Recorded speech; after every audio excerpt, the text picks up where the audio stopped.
ndabifurije ko no mu biyaya uko Imana yabanye namwe mu misozi izobana namwe mu biyaya.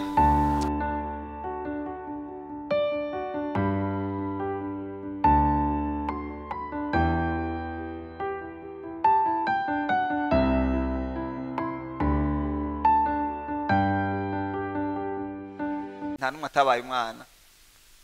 Adamu niwe atabaye umwana wenyene, niwe yasanze na Eva icyo kiriringo ntacyo yamenye, yarimwe ari umugore. Hari uwundi muri mwebwe byabaye?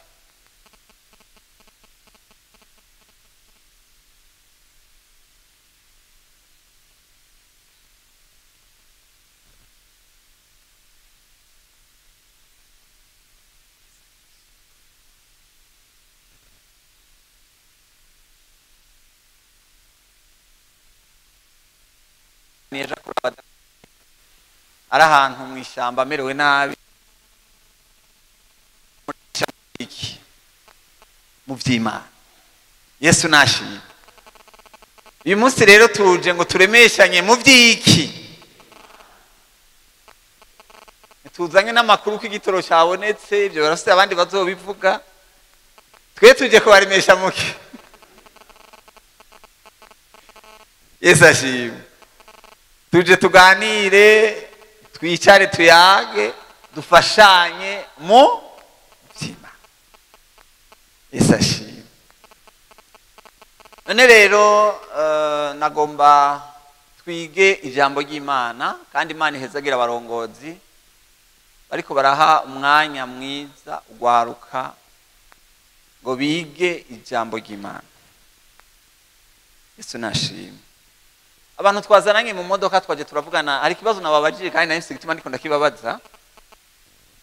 Nawakibajije ndiko ndabaza ntibega biva kuki ko tubona abantu bakiri mu mashuri bafite umwete mwinshi w'ivy'Imana bikomeye, yasibye gusenga umenga ni kibazo ariyanka, mugabo musohotse mukava mu mashuri haciye iminsi tugahiga abantu twabwiye ubutumwa iyo bari, biva kuki?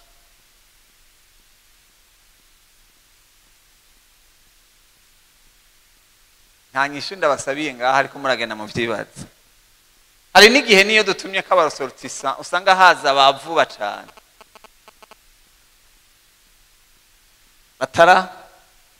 batarafatirwa.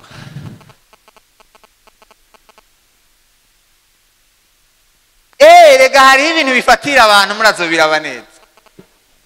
None mwebwe mwasomye Bibiliya b'abantu batumirwa ku rubanza, bajya abantu mu bantu ko Bibiliya ivuga ngo bose barazangazanga, hari umuntu mwabonye yasibijwe n'ingorane?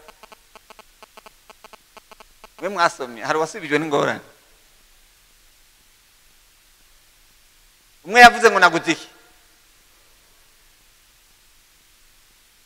Naguze iki? Naguze itongo. Icyo kirahagije kugira ngo ngire sibe. Undi yavuze ngo naguze iki? Inka. Uramubwira girene antunge. Wa gatatu kaminuza nawe ngo nagize. None ndababaza, ibyo bintu byose mwumvise hari ikintu cy'ingorane kirimo? Ibyo bintu byose si umugisha? Abantu barongoye, Imana ishimwe, gira uko dushima Imana. Yesu ashimwe. Abaguze inka tarika dushima Imana. Abaguze amatongo bakaba bari ngaha, Imana ishimwe. Bivuga ngo bose baragirana, bose barazangazanga, nta numwe yasibijwe n'ingorane, bose yari migisha gusa. Twibaza rero ibintu byinshi, kubera iki mukiri ngaha mukigowe mugisaba minervare urara kwijoro, Imana uramfasha ndonke.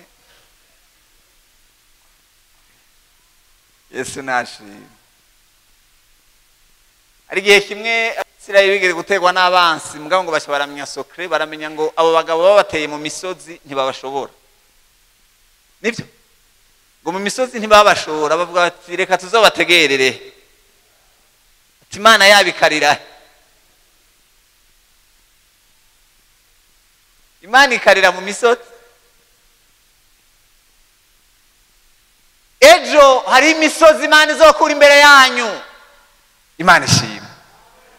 Erega hari imisozi Imana izokura imbere yanyu. Kandi hari abantu ngaha Imana yakuye imisozi imbere yabo.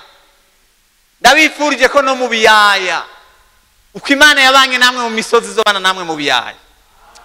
Yesu nashi. Nikibazo rero umuntu wese ashobora kwibaza akiyumvira igituma bikigoye nk'uko akirizwa n'amahera y'ishuri arashaka Imana. Turabashaka ejo nimwaba mwaramaze gushikanwa ko bya bindi. Yesu ashimwe. Nimwaba mwaramaze gushikanwa ko bya bindi Imana ikabashitsa ko yamigisha.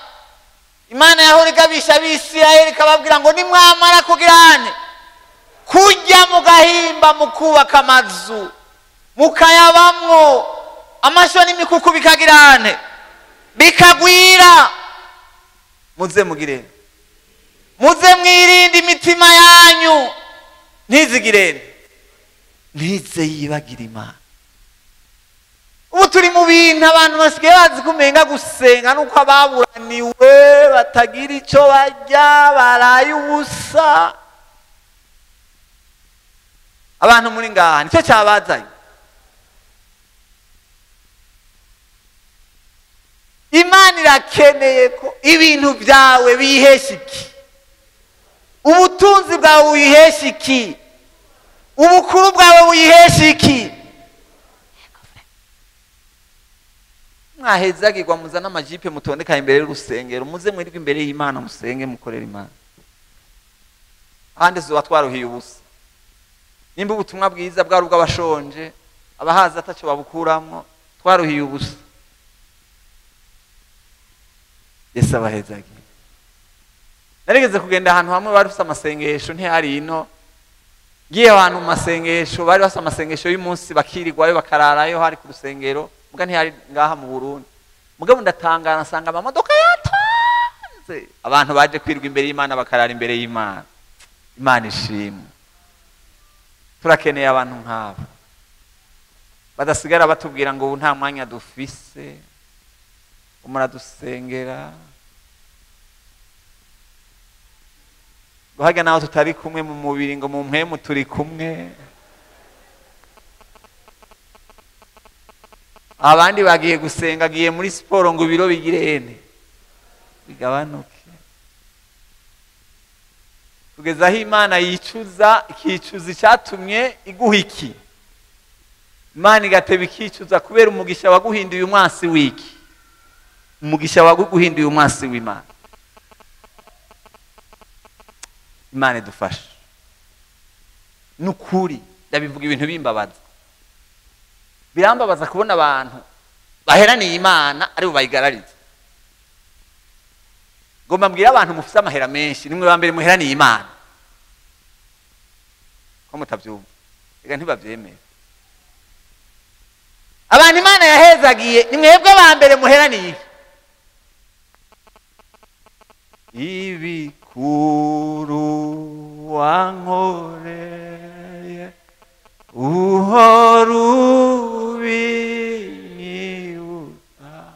Ari agace ngomba kavuga ngo ndi mu mwenda wawe Mwana, ndi mu mwenda wawe Mwami w'imbabazi ungiriye. Ntaco nako karahagije. Nagomba ndabibuse ko muri mu mwenda. Ko mufise iki? Muraheraniye Imana. Umuririmbyi ahandi yavuze ngo urukundo rutangaje nk'ubwo numva rukwiye kugirane kunyitangisha, ntirukwiye kumpebesha Imana, rukwiye kunyitangisha ngakunda Imana. Umuntu akavuga ati Mana ndagushimiye ndico ndi kubera wewe, ngeze aho ngeze kubera wewe, ibi ntacyo nihaye na kimwe nabihawe nawe. ni gute abantu bahezagirwa imana igacika umwansi wabo? Yesu adutabara. Muze mwirinde imitima yanyu ntize yibagire, mwibagire aho imana yabavanye. Wibagire rya joro warara ubusa utagira icurya. Yesu adufashe. Hari abantu babwiye imitima yabo ngo umutima wanje jya uruhuke, waregeranije ibintu bizogutunga ntaco ukirondera. Yesu adufashe. Yesu abahezagire. None rero imana ibahezagire. Uyu mwete mufisi, inzara n'inyota mufise byo gushaka imana, muze mubigumane. Imana ibubakemwo les fondations, umushinge uzotuma ejo hanyu haba heza. Iki kibazo rero mvuze ngo ejo hanyu haba heza, ndakunda iyo ndiko ndakivuga mu gwaruka nibaza ibibazo byinshi. Qu'est-ce que vous en dites ejo heza? Muhitiki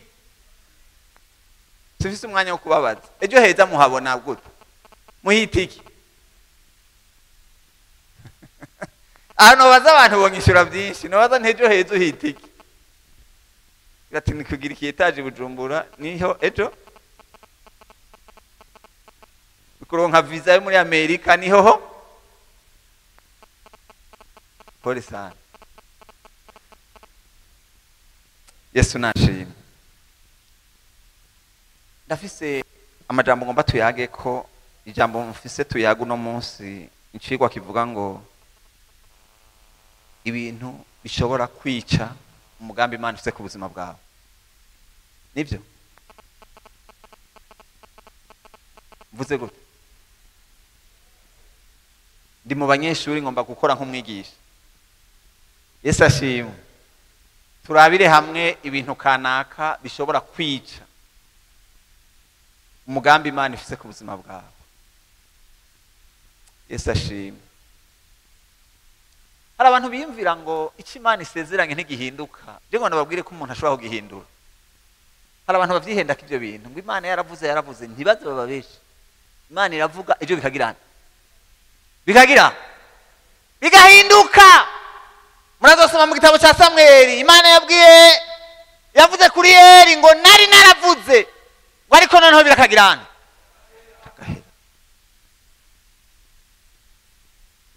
Umuntu arapfuko yitwaye ngo ahandi kwisezerano ngo Imana irafite cyo yagizene.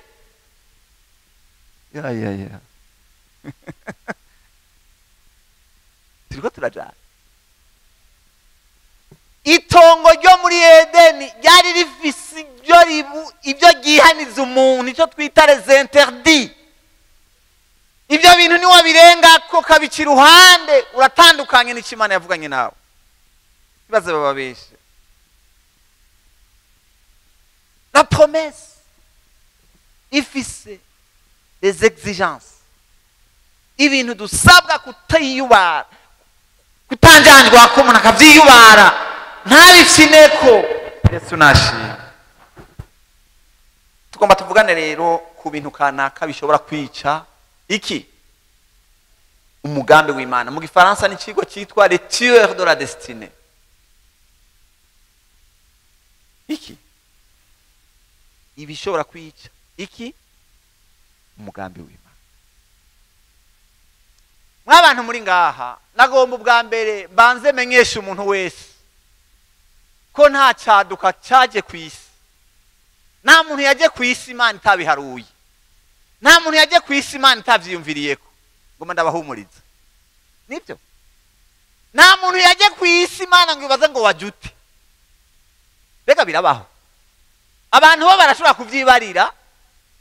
Hariho nk'abantu bahora bakora utuntu hari mu miryango bagafuruguta utuntu kugira ngo umwana ntabeho, bahagenda bagafata ibinini bakagira gute n'ibindi, kazabona biraciyemwo birarenze, azabona arasamye inda. Ibi byo bigenze. Urumva ku bavyeyi akabumenga ni cyaduka, ariko ngoma ndabamenyeshe ko ata muntu numwe ku Mana yabaye iki. Yesu ashimwe. Nta muntu numwe ku Mana yaje ku isi nk'iki nk'icyaduka. nukuri hagira umuntu numwe yasurprenye Imana ngo isigaye irabaza ngo wajute. Uriho kuko Imana yagize yabishatse. Ahantu ndifuza kuhateba, ndashaka kumvisha umuntu wese ko ariho kuko Imana yagize yabishatse. Oya, bwira umuntu wese nukuri byumve, uriho kuko Imana yagize. Erega impamvu turiko turavuga ibi bintu, hari abantu kubera abavyeyi batabashaka biyumviye ko n'Imana itagirana. C'est vrai? Erega kubera abavyeyi batagushaka uraho kukibarira uti n'Imana ntiyagize. Uriho kuko Imana yabishaka. Yesu ashimwe. Narigeze kuvuga ikintu n'ubu ndagisubiramo. Navuze ngo tout mariage n'est pas la volonté de Dieu, mais toute naissance est la volonté de Dieu. Abantu bose ntibahura ngo bubakane kubera ari umugambi w'Imana, ariko nta ubaho Imana idashaka. Iyo bica ntumbaze. Mugabo umuntu abaho Imana igize. Mbere mu bintu mengana makosa, umengana ibintu by'ibidashobotse byabaye, harashobora kuvuka umugambi w'Imana. Ndabibereke muri Bibiliya. Umuntu yitwa Dawidi yakoze icyaha nande na Batisheba bakora iki? Icyaha. Muga muri ayo mafuti bakoze havuka mwonde, havuka Salomo. Avukiye muki? Avukiye mu mafuti, mu byaha, mu guhura bitari byemewe, ariko havutsemo umugambi w'iki? Ibi nje kukumenyesha, ndagomba ubwire ubwenge bwawe bubyakire. Ubwire ubwenge bwawe uti ndiho ku mugambi, ndiho kuko Imana yagize yabishatse. Yesu ashimwe. Twese ijuru ryaricaye riravuga ngo reka tureme iki? Tureme umuntu asa natwe. Ijuru ryarafashe umwanya riricara riravuga ngo reka tureme umuntu. Uwo muntu yari wewe. Imana ishimwe. Hari ikintu mvuga, hajya abantu benshi ntibaramye igihe baremewe, ntabyo bazi. Wewe wibaza ko waremwe wa munsi papa na mama bahuye, niho wibaza ko waremewe? Pas du tout. Twese twaremwe wa munsi Imana yavuga ngo tureme iki. Hajya niho twaremwa twese. Mugabe Imana ishyiraho la loi de la reproduction kugira ngo umuntu wese azoseruke mu gihe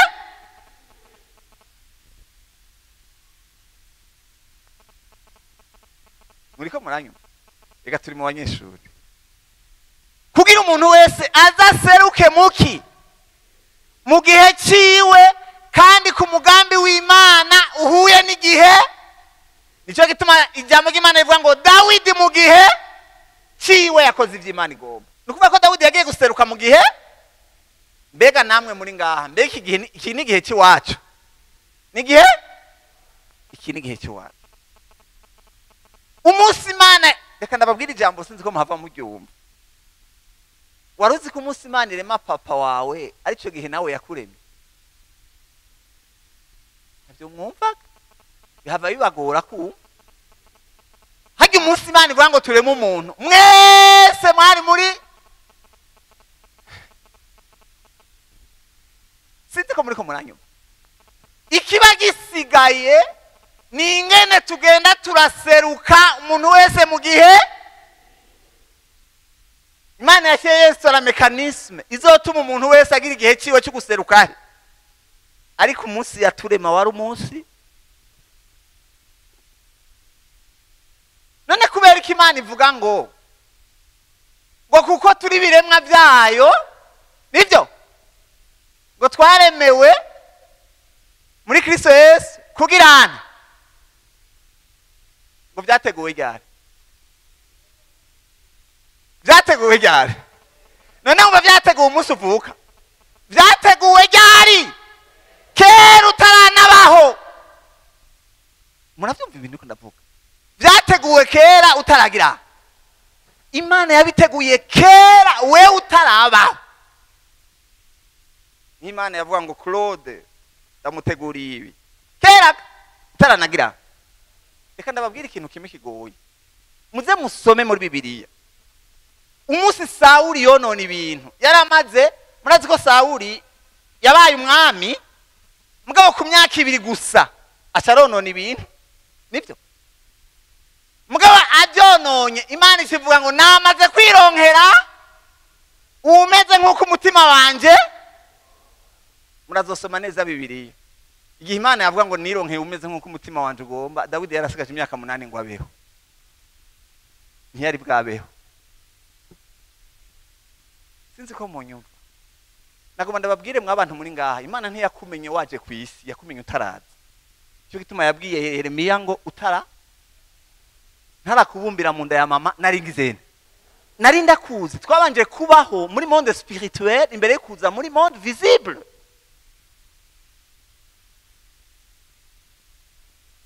Yesu ashimwe. None wasigurira gute yuko Imana yabwira Sawuli ngo namaze kwironkera umeze nk'uko umutima wanje? Abantu bose ngira bibaza ngo uri uwo mwana yarasigaje imyaka 8, kuko kijya gihe Dawidi, murabizi ko Sawuli yatwaye imyaka 40, nivyo Dawidi nawe yagiye gutwara amaze imyaka 30.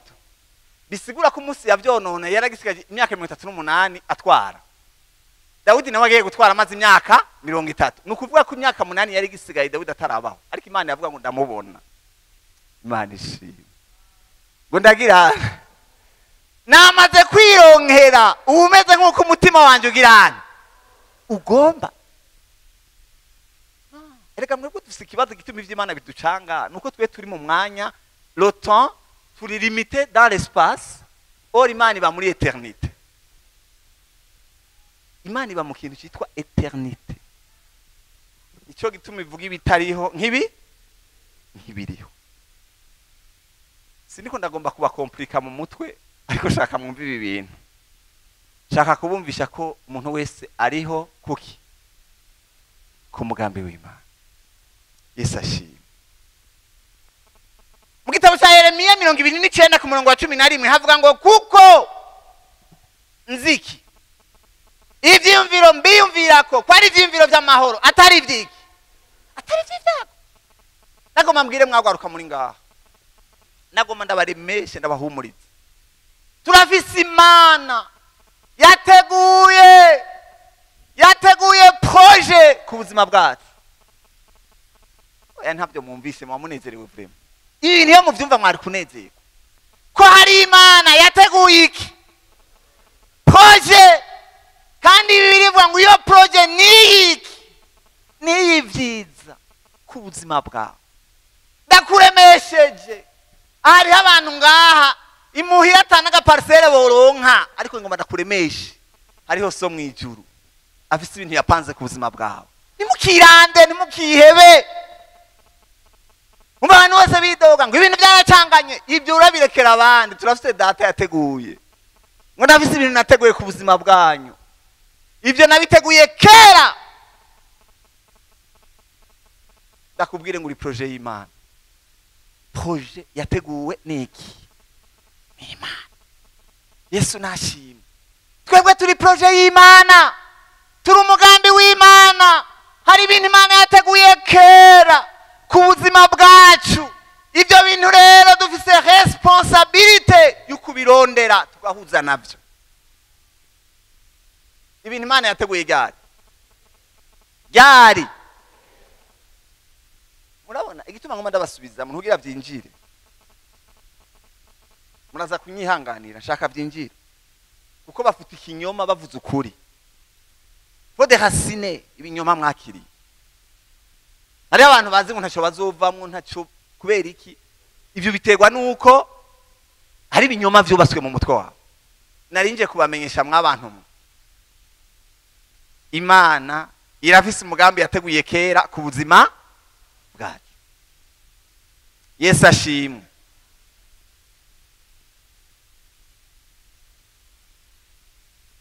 Yesu ashimwe.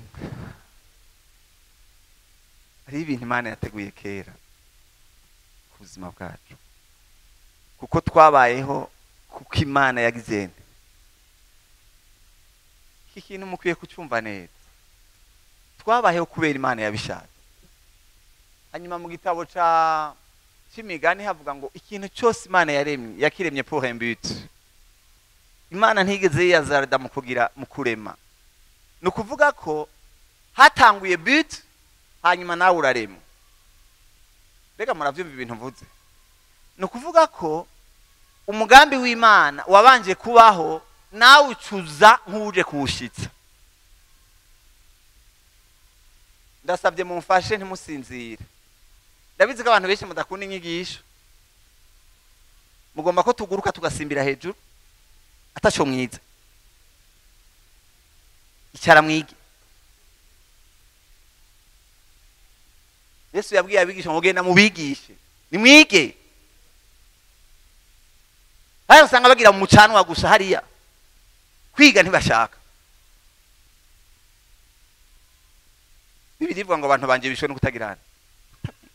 L'ignorance. Yesu nashimye. Murabona rero mumvi iyo ndiko ndaje.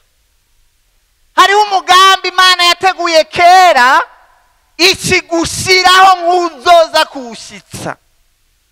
Kuko Imana ngo nta kintu na kimwe. Bibiri bivuga ngo Dieu a tout fait pour un but. Imana yaremye ikintu cyose ngo kize kigire icyo kimara. Migani 16 ku murongo wa 4 kwavuga. Imana yateguye ikintu cyose ngo kize kigire icyo kimara. Cyawimvira umuntu nawe.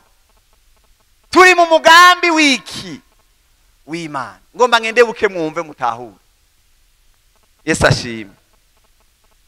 Ibi ngomba ndabumvishe ngo namba papa takintu yagupangiye kandi nawe nyene ntumuteke ibirake ntaca afise.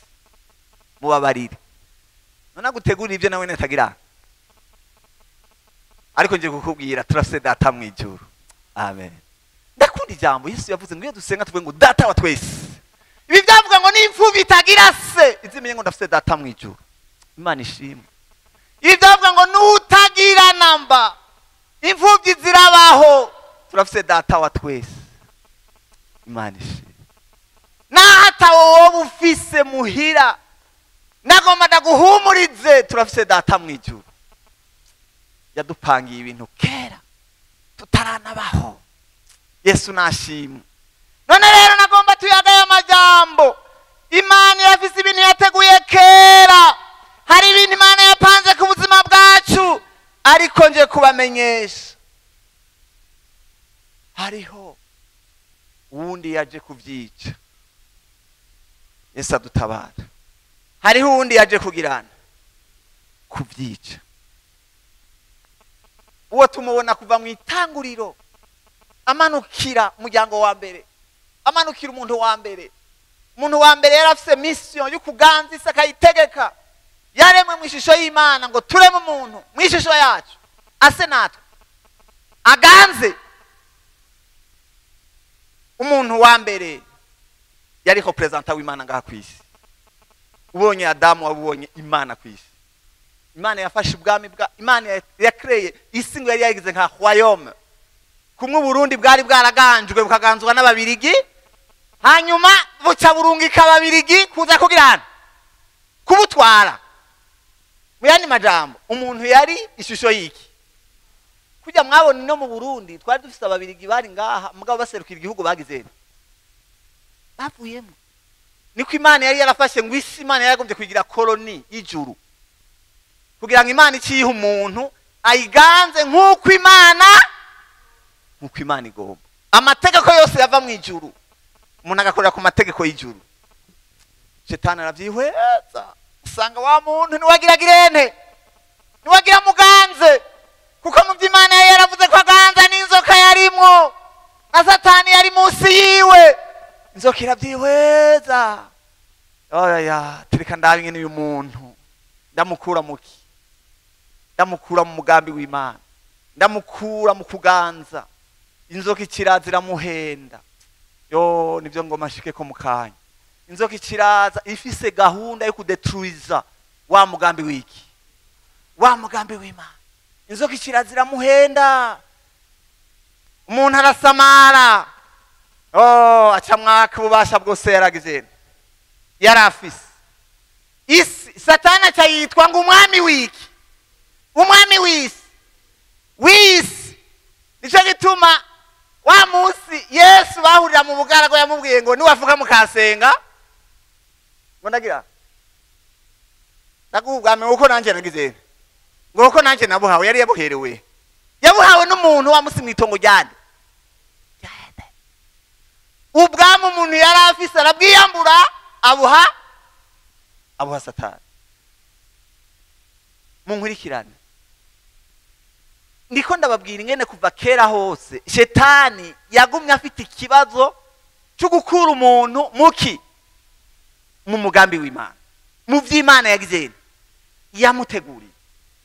Satani acamara igihe yiganje ku isi ko ari wagirana, akakubwira ati ukeneye gutunga kandi gano uyu munsi hari abantu bibaza ko ariyo bipfa. Ega n'ubu hari abantu bimvira ko ariyo bipfa. None hamwe se muremera ko Imana itanga ubutunzi? Mwese muravyemera? Aha murumva mutagize vya bindi na vya bindi mwo hari icyo mwoshikako. Abantu mwizera ko Imana ishobora gutanga akazi mutariki, mudaciye muri zanzira na zazindi. Muravyemera mwese? Imana ishimwe, ndatomboye ngaha. Ndaronsa abantu bemera ko Imana ari umwami. Erega hari ahandi hantu bamwatse ubwami, bose teori ivuga ngo byose bikorwa n'abantu sha. Kangarukiraho byo navuze mwabyumvise. Yesu ashimwe.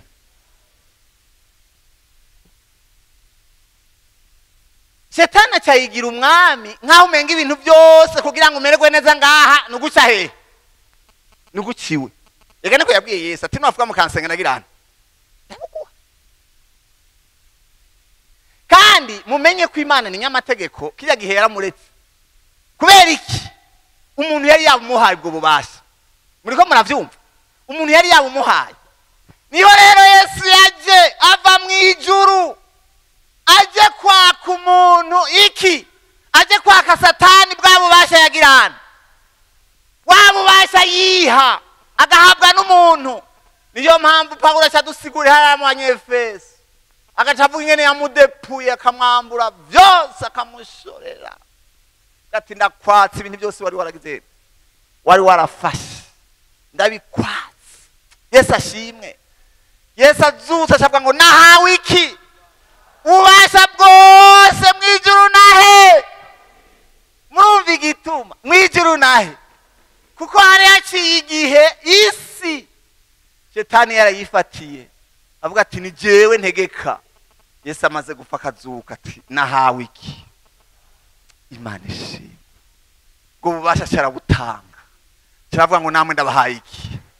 Murekipera ikibanza mwatakaje, musubire mu mwanya mwagizene mwavuyemo, garuka. Amen. Yesu yaje kudusubiza mu kibanza twagizene. Yesu yaje kudusubiza mu kibanza twatakaje. Amen. Yaje kudusubiza ibyo twari twaragizene twaranyazwe. Yesu ashimwe. Nje kubibumvisha Yesu yaje kutugarukana muri cya kibanza twavanwamwo n'inzoka. Yesu ashimwe. Urashobora gusura kurekipera umwanya wawe, ubwamo urashobora gusura kugarukamo. Nicyo gituma yavuze ngo aureka arashima Imana hariya mu vyahishuriwe Yohana avuga ngo kuko wishwe ugacungurira abo mwisi ngo ukabahindura abaki. Yavuze ngo bazoba bamihe, bazoba bami mwisi. Murazobisoma? Bazoba baki? Abantu bemeye gucungurwa n'amaraso ya Yesu. Bazoba baki? Abantu. Ngiyo heritage. Ngiki kintu twakuye mu rufu Rwanda. Urufu rwa Yesu rwaje kudusubiza ibyo mwase yari yagizene. Yari yatunyaze, ruje kudusubiza notre position. Yesu ashimwe. None rero ngomba tuvugane. Rero murumva ko wa mugambi w'Imana yari dufiseko wabanje gupfa wicwa n'icyo Shetani yakoze. Twese turazimira, tumera nk'intama ziyerera zitaziyo zija. Umuntu wese ngo afata inzira yiwe twari dusabagiye Yesu acaraza. Nagomba mwumve mwabantu muri ngaho mu byavanye Yesu mu ijuru. Yesu yaje kugusubiza mu mugambi Imana yari yarateguye ku buzima bwawe. N'uburenganzira bwawe kureklama ivyo Imana yari yarateguye ku buzima bwawe. Yesu ashimwe. N'uyu munsi rero Shetani nuba ariko arakora, nagoma ndabamenyeshe ko Shetani naho yatsinzwe, n'uyu munsi ariko arakora, aragerageza guhenda abantu, akabahenda kugira ntibamenye ico babaye muri Kristo Yesu. Kuko ikigwanisho ca mbere Shetani afise n'ikinyoma. Nigiki? Kandi kirakomeye, ntimubwiye ngo kirasa. Hajya bajya abantu bigahora bahenda, bababwira ngo mwatomboye amamiliyoni, bagenda bayaguhe, mwaza ko barihe. Hajya murazi ko benshi bari mu gasho. Bajya basuma bigahora bahenda, mwaza ngo n'abantu bakomeye, nabaki. Benshi barafunzwe. Mugabo barafise ukuntu bacuruza iki.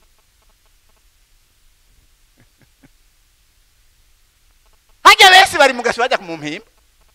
Niho bakorera iyo migambi yose bagahenda abantu, bakabahenda bati genda watomboye. Nawe wahamutse uti ndatomboye baje. Shetani n'umunyaki.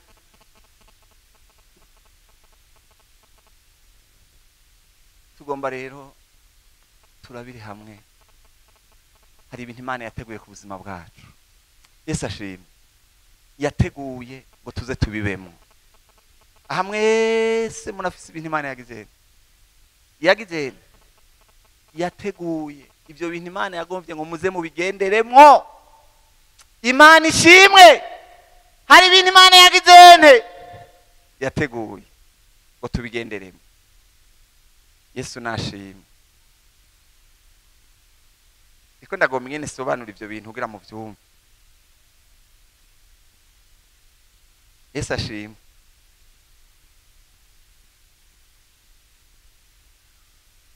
Sabe abanyeshuri 20 muhagararaho hajya. Muhagarare hajya abanyeshuri 20 muhagarare hajya. Hajya. Ndiko ndashaka ndabasobanura ibyo ndiko ndavuga. Yesu nashimwe.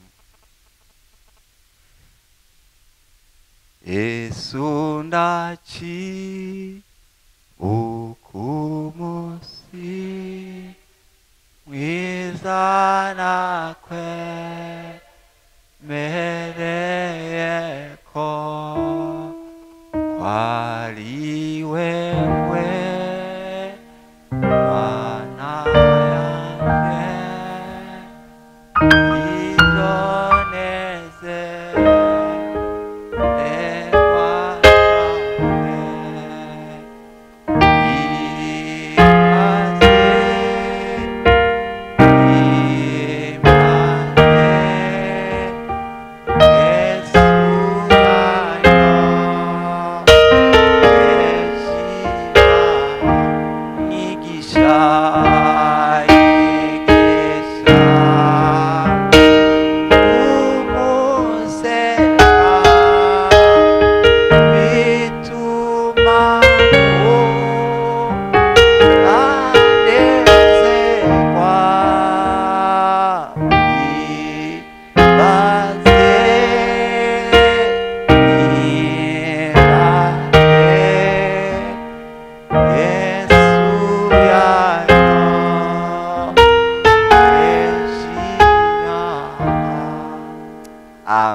ndabereke gato ingene umuntu ashobora kugira esheke akeshugwa umugambi w'Imana kandi yitwa ko yihanye, yitwa ko yavuye muki, yitwa ko yavuye mu byaha. Yesu ashimwe. Ngoma ngere nkoresha ikigereranyo cy'igihe Imana yakura abisirayeli hehe muri Egiputa. Mugabo bajya abantu bose bavuye muri Egiputa, ngira mwese muremeza yuko bajya abantu bose batashise mu mugambi w'Imana. Abantu babiri bonyene nibo bagize, nibo bashitse. Abandi baravuyeyo mugani bashikiye Imana irikirabajana. Birababaje kugeza na ngaho barinze bapfa bakapfira mu bugaragwa bipfuza ubuzima bw'iyo bavuye gukumbura ngo turakumbuye bya bintu bya hariya aboga n'abavuye muri Egiputa. Yesu ashimwe.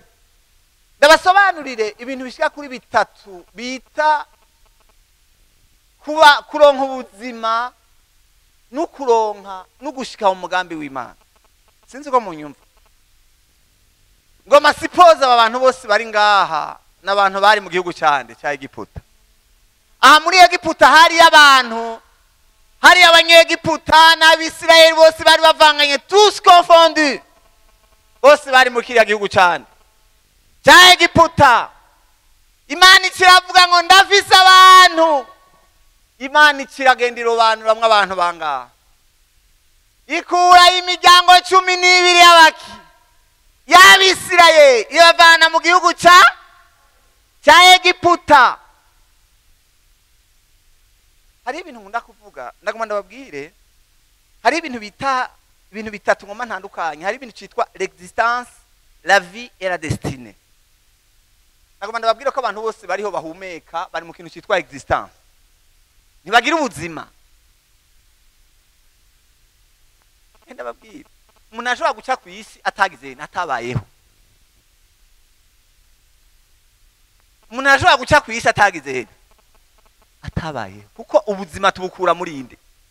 Muri Kristo Yesu. Yesu yavuze ngo ni jewe nzira n'ukuri n'ubu. Mu yandi majambo, umuntu wese atarakira Kristo nk'umwami n'umukiza gushika uyu munsi ari mu rupfu. Nta mwanya mfite kubisobanura muri Bibiliya bivuga yuko umuntu wese atarakira umwami Yesu nk'umwami n'umukiza uwo nino sara cyari muki. Ntibazobakange hajya bagenda n'abaki barapfuye, bari mu kintu cyitwa l'existence. L'existence ni umuntu yaciye he? Umuntu wese yaciye ku isi arengana kujya kw'ibikoko, ikintu cyose gihumeka cyaciye ku isi cyaragize icyo bita l'existence. Parce que la vie est en Christ. Ubuzima buri muri nde? Buri muri Kristo. Nicyo gituma yavuze ngo namwe yarabagize bazima. Hamwe mwari mugize mugifuye, nukuvuga ko igihe twabaye mu byaha nta buzima twari bwagirene, nta buzima twari bwaronka. Twagiye kuronka ubuzima ariko twinjiye muri nde? Muri Kristo Yesu.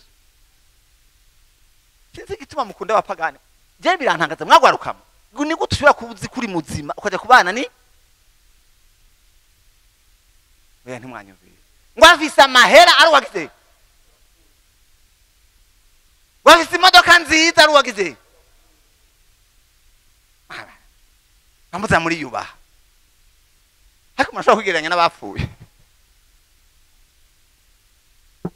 No, avuko abantu benshi ntibashobora kurealiza itandukaniro riri mu gakiza no kudakizwa. Je abantu benshi ntabyo bazi. Kandi murakwiye kubaho mu gakiza muhiriwe, munezerewe. Mugaraguza murakomva ati si. Yesu ashimwe. No kuvuga abantu bari muri Egiputa bari abantu novuga ko bari mu kintu cyitwa l'existence. Bari bitwa ko bariho umugaba batagira iki? Nta buzima, kuko ubuzima buri muri Kristo Yesu. Bibiliya ngo utagira umwana ntagira ubugingo. Ubugingo twabukuye muri nde? Nagomba nkeza umuntu wese yakiriye Kristo Yesu. Ndagukeje vraiment. Imana ishimwe. Wararose iki? Bamushimira Imana, mubishimira Imana ko Imana yabahaye iki? Yabahaye ubugingo. Imana yaratugiriye imbabazi iraduha kubaho. Iratuvana mu kigo cy'abapfuye. Tuvana muri morgue, iratugira abazima. Amen. Yesu ashimwe. Aba bantu rero ni hanga rya Isirayeli rigoranywe n'abandi, kuko natwe murazi ko Imana yadukuye mu bandi. Sibyo? Nimwikure mu 12, nimwimenye mugende. 12 muve mwo ngaho. Nimuje kure muri haga imbere ya kamera. Aho nyene aho hafi. Nimuje kure 12 gusa. Vangamwe abakobwa kameme. Nimwe mugenda muri abahungu gusa. Goma mugube muri abiyo mwaraba ntacyo bitwaye. Rabe hariya, rega niyo turiko turaja. Mubwire ngo gumaho. Yesu ashimwe. Murabona rero igikorwa cyabaye, hajya mwari bakeka finalement. Abo ni 12. Nibarakwira. Ninge rero turaba, okay. Aba ni 10 na abo rero ni ryahanga rya Isirayeli Imana yakura muri inde, muri Egiputa. Murabona ko aba basigayeyo arabaki? Oya ntimuribo nshuti yanjye, tekana ntimuribo, muri abantu b'Imana. Yesu ashimwe. Eske murabona aba bantu ko bagiriye ubuntu, Imana ikagirana ikabakurayo ikabavanayo ikabagirira ubuntu ikabavana mu rupfu ikabashikana muki. Aha abantu rero bageze aha ni muki, aha ni mu bugingo basha, aha ni he? Ibi bishoboka ari uko umuntu avutse ubwa kangahe?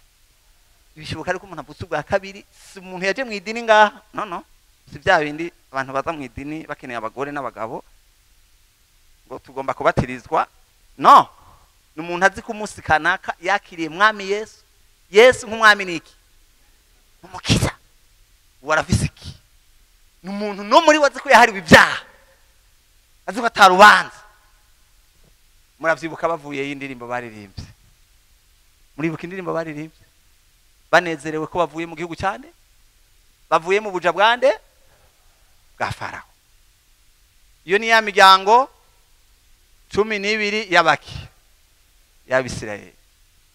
Imana ikibakura mu gihugu cya Egiputa yavuze ngo, yatumye Mose ngo genda unkurire abantu banje muri Egiputa ubatware muki, mu gihugu cy'isezerano. Mwabantu muri ngaha ngo ndababwire ko programme y'Imana si kubagarukaniriza ngaha, si kubashikana ngaha, kuko ngaha hari umuntu ashobora gupfira ngaha. Umuntu ashobora kubapfira ntashikiye Imana yagize nte yamuteguriye. Muriko muranyumva? Abantu bavuye muri Egiputa mugabo ngaha bari mu kivunga. Iri ni shengero, iri ni iki? Iri ni shengero ko murabona turi hamwe. Muga muri iryo shengero nyene, muri iri shengero nyene habarageze mu kintu cyitwa la vie, barafise ubugingo budashira. Mugabo hari ikindi kintu Imana igomba, nukubashikana mu gihugu cy'isezerano. Ngo ndabizi mucamubona directement tuvuze igihugu cy'isezerano mucamubona ijuru gusa. Mukinga ku isi hariho igihugu cy'Ikanani, umuntu akirihe akiri ku isi. Ni kuvuga iki? Ni ahantu umuntu ashika akerekana Imana. Ubuzima bwerekana iki? Ubuzima bwerekana Imana. Aho hari ibikorwa byiza Imana yateguye kera ngo tuyikorere tukirihe. Ingene bibasobanuye muraza kubyumva. Yesu ashimwe. Muranyumva? Erega imbere yuko dushika mu ijuru hari ibyo tugomba gukorera Imana tukirihe, tukiri mu isi. Muriko muranyumva? Muri aba bantu muri imiryango 12 y'Abisirayeli murazosoma umuryango umwe wose warufise icyo Imana yawuvuzeko. Muranyumva? Bavuye muri Egiputa ari kivunga, ariko Ikanani umwe wese azoba afise ishamvu. Umuntu wese azoba afise ishamvu yiwe. Nibazogenda ngo bashikana n'umuntu wese ngo aje bakoranire hamwe. Ikanani umuntu wese yacaja ko occupa territoire. Icyo nicyo twita destine.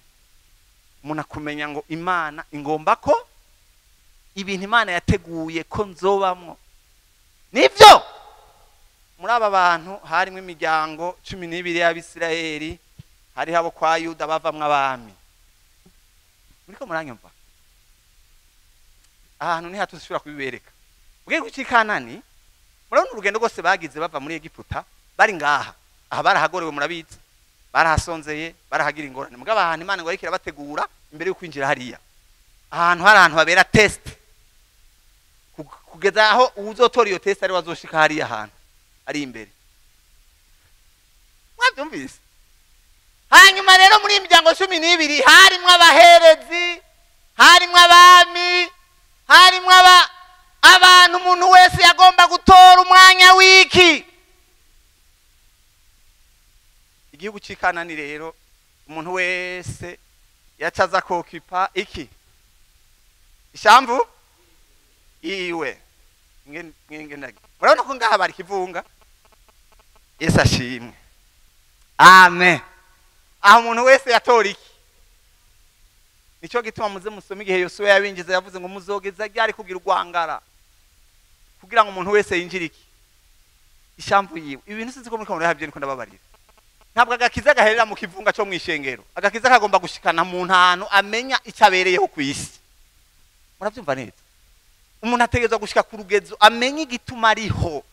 Kuko igituma uriho ni Imana yaguhereye kipema. Hari ibintu Imana yashyize mu muntu wese bivanye n'ikimugombako. Yesu ashimwe. Ibi rero iyo turiko turavuga yende ko ndababwira umugambi w'Imana ni ibintu Imana yateguye kuzoyimarira hehe.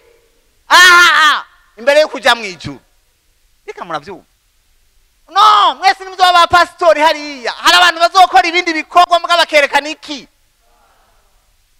Usanga mwese mubunze mushaka ubwarimo n'ubupastori. No! Hari ibikorwa bindi Imana yagizene. Yateguye mbega abantu nitubakenega nto. Bibiliya itubwira ko abo bantu bagoye Imana mu nzira. Imana ikiravuga ngo nta numwe azoshika mu gihugu cy'isezerano kiretse nde? Kiretse Kalebu na Yosuwa. Bonyene. Kubera ngo banyumviye muri byose. Abandi bose baca bapfirahe. Baca bapfira mu bugaragwa. Natwaye batatu ntibashika. Ngo masigaye babiri gusa abo nibo binjiye yonyine. Birayo nshuti yanjye. Nihenze. Munkurikirane. Mbega murabonye yuko umuntu ashobora kuva hariya akagwa mu nzira. Mwabonye ko umuntu ashobora kuva iyo yavuye ntashike iyo yateguriwe. Mwabibonye? Erega hano ashaka ndakubaze nawe by'ukuri aho wiravye uraho wateguriwe. Mwese mwicaya muraho mwateguriwe. Yana bitahuye. Erega hari umuntu yumvira ngo ni muri kwisi gusa kugira mwicare mwishengero muri kwisi ngo mugira icyo mukari icyo mumari Imana mukiraha kwisi ama muzoje mwijuru. Muri ivyo yavuze ngo maze mpejeje ibyo ndamukorera muri yisi. Azogirana. Azonyemerera kuja mwijuru. Mwabantu mu ijuru sige subuhungiro bwo sahana abantu bazohungira kubera bananiwe kwisi. Ijuru niga banesheje he. Baje kuruhuka. Ijuru rizonya mwabagiye kuruhuka. Sabantu beshuwe ngaha ngo ubuhungiro ni he.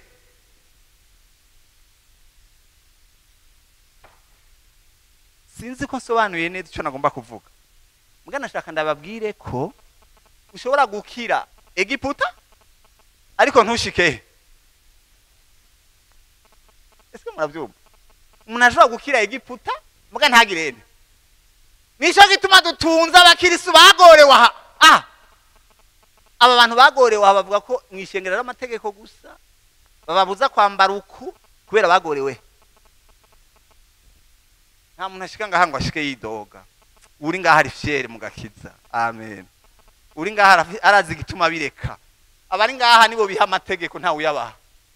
Bavuga ngo twe urumva uturi impoza. Abari ngaha bameze nka ba Daniel bavuga ati byo kujya turabihebye kubera umugambi Imana dufisheko. Ibintu by'amategeko. Abantu bapfiriye aho. Bavuga ngo baratuboshe. Baratuza ku mwana naronse umufiance nta nzomucisha bacumunyegeza mu mazi. Kugira ngo bamwemere. Abantu bari ngaha baragowa.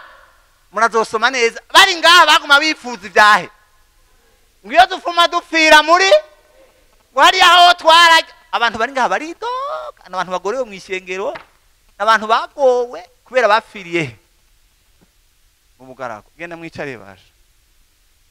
Ariko ndashaka sinzi ko nasobanuye neza ariko Imana ibafashe mwese muze mushike mu vy'Imana yagizene. Mu vy'Imana yabateguriye muki mu mugambi w'Imana. Yesu ashimwe. Mbega babakobwa baza kumugishushanyo mubona banganiki. Barabegeranije barabazana kumugwa he. Ishushanyo. Mugabo bagomba igihe bavi wabo bari baje kuba baki. None mumbonera barabaye abamikazi. Arageze igihe baratekera utuntu twabo basubiriye baje ba. Ntabwo Imana yabahamagaye ngo muze kwicara ku mugushushani gusa yabahamagaye ngo muwabamikazi. Kuko umuntu atabaye umwamikazi ntaco yamarira biwabo. Kubera ko abantu babaye abakristo ataco bamaze. Kubera ko dufite abantu mwishengera ataco bamaze. Ntiwo bahagarika ntaco bagenza kuko ntaco bahora. Muga nta nico batumariye.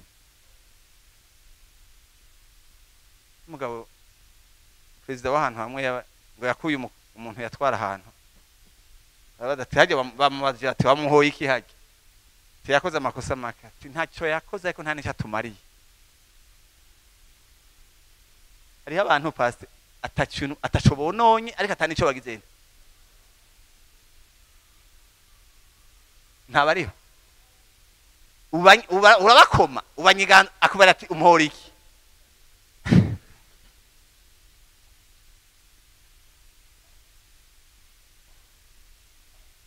Yesu ashimwe.